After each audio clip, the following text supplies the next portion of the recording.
이제 시간 계산을 좀 해보면은 하루에 2시간 자고 숙제만 해야 돼요. 학교 숙제를 안 해도 학원 숙제만 한 2시간씩 자고 이렇게 해야 되더라고요. 말이 안 되잖아요. 상황을 딱 보면은 대충 하도록 만드는 시스템이에요. 네네. 이게.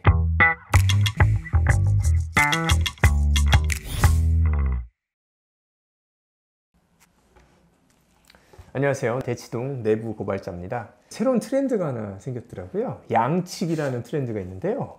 요거에 대해서 좀 얘기해 볼 겁니다. 양치기가 뭐죠, 선생님? 학부모님들이 이거 얘기를 이제 하시더라고요. 아, 그 학원은 양치기라서 거기 끊으려고 한다. 수학학원 중에서 이런 얘기를 하시더라고요, 저한테. 네. 수학학원이 시간이 병동이니까 네. 영어도 어떻게 조율이 가능하냐 이렇게 여쭤보시는 분이 있었는데, 양치기가 뭘까 이 생각을 저도 해봤어요. 네. 정확히 규정은 안 했는데 양으로만 때우려고 하는 거, 이게 양치기 같아요. 이 특징이 할 수가 없는 양을 내줘요. 과제 다 하면은 한 번에 할 때마다 한 7시간 정도 걸리는 거? 다른 과목이랑 그 균형을 다 무너뜨리는 정도예요. 수학학원에서 특히 많아요, 이게. 7시간 이상 걸릴 때도 있어요. 제가 봤을 때는 딱 견적을 냈는데 이걸 다 해오라고 했다고, 수학학원에서.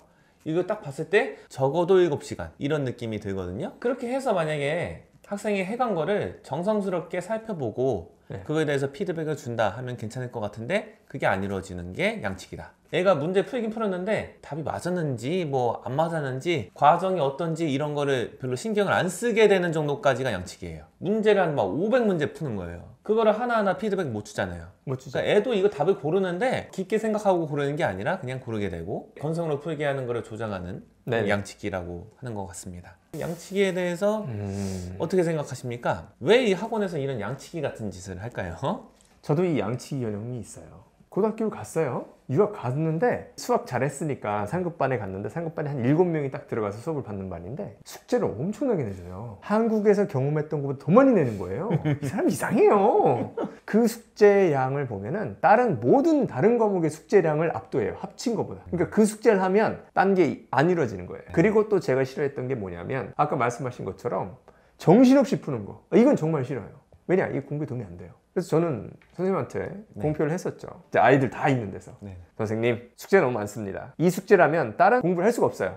저는 반만 해오겠습니다. 딱 이렇게 공표를 하고 반만 해갔죠. 선생님은 저를 별로 안 좋아했어요. 분위기를 조장하니까. 근데 제가 수학 그 반에서 제일 잘하니까 또 뭐라고 말을 할 수도 없고, 지역 대표로 수학경시대 나오고 이랬으니까 말이 이제 안 먹히는 거죠. 그래서 사이가 좋지는 않았는데, 저는 그렇게 생각을 해요. 왜 그렇게 하는지도 알겠고 효용도 있다고 생각을 하는데, 이 균형이 안 맞잖아요. 아이들이 시간이 없어요. 시간이 가장 중요한 소중한 자산이잖아요. 그래서 그 소중한 자산을 균형 없이 한쪽에 이렇게 몰아 넣으면은, 물론 수학은 잘하겠죠. 그렇게 따라하면. 다른 과목 못하고 수면도 부족할 것이고 생활 패턴이 깨지니까 이렇게는 할 수가 없는 거예요. 더 안 좋은 게 있어요. 정신없이 풀게 만들어요. 수학은 이게 진짜 안 좋아요. 그러니까 열심히 하는 건 좋은데 기계적으로 변한단 말이에요. 근데 수학을 기계적으로 어떻게 풉니까? 같은 문제가 2번 나오는 경우는 없는데. 영어보다 더 복잡하잖아요. 똑같은 문제가 나오지가 않아요. 숫자가 틀려요.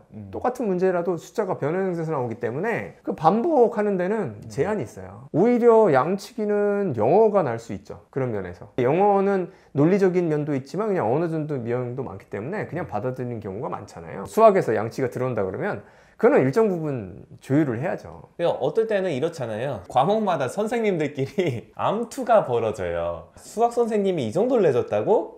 그럼 영어는 어떻게 하라는 거야? 영어도 이 정도 내준다? 그러면 저기 과학학원에서도 이 정도 내주고, 국어에서도 이 정도 내주잖아요. 이제 시간 계산을 좀 해보면은 하루에 2시간 자고 숙제만 해야 돼요. 학교 숙제를 안 해도 학원 숙제만 한 2시간씩 자고 이렇게 해야 되더라고요. 말이 안 되잖아요. 상황을 딱 보면은 대충 하도록 만드는 시스템이에요. 이게. 여기서 약간은 한쪽 과목이 뒤로 살짝 발을 빼잖아요. 그거를 더 안 하게 되거든요. 왜냐면 딴 거는 막 닥달하고 이러니까 잔소리하고 막 인격적으로 막 이렇게 몰아붙일 때도 있고, 숙제 안 한다고. 아이가 못할 양이니까 너무 과하다 해서 좀 줄여줄게 해서 줄이면은 그거는 더 등한시하게 되고 하니까 완전 균형이 더 이상해지고 막 이러더라고요. 이 게임을 시작하면은 좀 멈추기가 힘든 경향이 있는 것 같아요. 왜 학원가에서 이렇게 하는지는 알겠어요. 면피책이죠. 과제 많이 내주면은 애들이 제대로 못할 거 아니까. 그러면은 결과 안 났을 때 시험 기간에 그렇게 과제를 양치기식으로 엄청나게 내줬는데 다 못하잖아요. 그럼 과제를 반만 했어요. 그럼 결과가 안 좋아요. 그럼 뭐라고 하죠, 학원에서? 이봐라, 네가 과제를 열심히 안 해서 결과가 이렇잖아. 네 탓이야 이거는. 이런 식으로 해버리잖아요. 이런 식으로 면피책을 마련하기 위해서 양치기를 많이 한다. 보여주게 하려고. 집에 가서 만약에 수학을 가르치시는 분이라면은 학부모님이 딱 봤을 때 우리 애는 저희 집에서 수학 공부만 해. 수학 선생님이 리더십이 뛰어나갖고 아이 수학 공부를 열심히 하게 만드시는구나. 이렇게 판단하는 분들이 있으니까 양치기를 뿌리 뽑을 수가 없는 것 같아요, 이 학원가에서. 안 좋은 구도로 학생들을 몰아가는 관행 같은 거다. 저는 이런 생각을 해요. 양치기 하는 거는 삼갈 필요가 있다. 뭐 이런 입장입니다. 그리고 아이가 어느 정도 판단을 해서 이건 정말 공부에 도움이 안 되는 것 같아 하고 숙제를 안 할 수 있으면 좋은데, 좀 나이가 어리거나 하면은 할 수밖에 없는 상황이 있잖아요. 네네네. 그러면은 잠도 자야 되고 딴 것도 해야 되니까 대충 한단 말이에요. 제일 안 좋아요. 습관이 들어요. 문제도 제대로 안 읽어요. 심각해요. 수학 문제는 더 심각합니다. 수학 문제 풀 때 중요한 게 국어를 잘 이해해야 돼요. 그게 쓰여진 언어가 영어로 써 있다고 하면 영어를 정확히 이해해야 되잖아요. 근데 그게 안 돼요. 그러니까 수학을 잘 해도 문제를 제대로 못 읽으니까 문제를 제대로 못 풀어요. 실수가 많이 나고.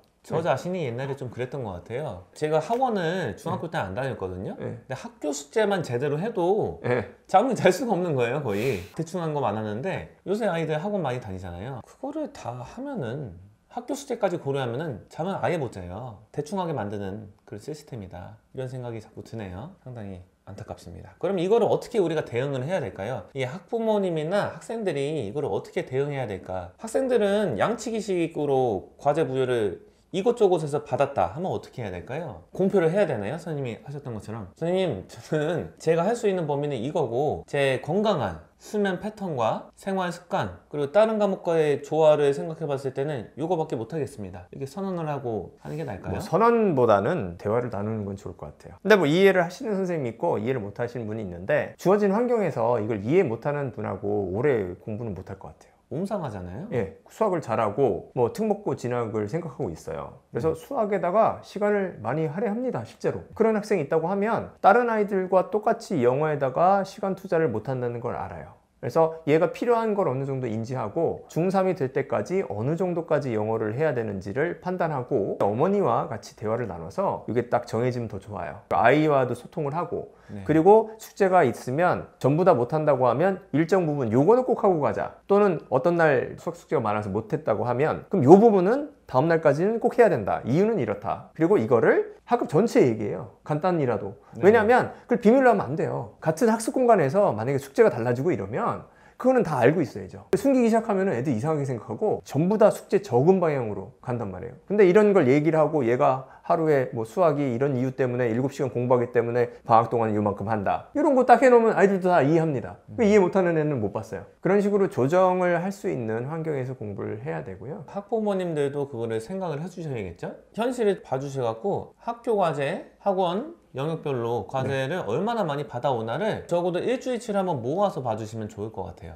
거기에다가 수행평가도 있잖아요, 학교에서. 이거를 다 생각해 봤을 때 아이가 실질적으로 이걸 할 수 있는 게 얼마냐, 이거를 생각을 해서 만약에 가능하시다면은 학원이랑도 조율을 하면 될 것 같아요. 우리 아이가 지금 상황이 이러니까 할 수 있는 부분은 이거고 우선순위를 정해달라, 요거는 꼭 하게. 그런 식으로 양이랑 우선순위 같은 거를 아이들이랑 학부모님들이랑 선생님들이랑 조율을 해서 만들어낸다면은 그게 좀 현실적이지 않을까, 대충 하는 거를 피하는 방법이지 않을까, 이런 생각은 드네요. 학원에서도 이런 건 적당히 했으면 좋겠어요. 특히 수학 학원이 많이 이런데요, 저는 좀 과하다고 보고요. 좋지는 않고 솔직하게 했으면 좋겠어요. 뭐든지 다 오픈하면서. 근데 저희 같은 경우는 좀 어색한 경우가 있잖아요. 저희가 이제 솔직하게 말씀을 드리거나 솔직하게 점수 같은 거 공개 다 하니까 어색한 경우가 좀 있죠, 저희 같은 경우는. 이거는 관습이랑 안 맞는다 하는 측면이 있는 것 같아요. 익숙하지 않으셔가지고 시험 점수가 30점 나왔어요. 30점 보내는 거죠. 문제 어려웠다, 끝.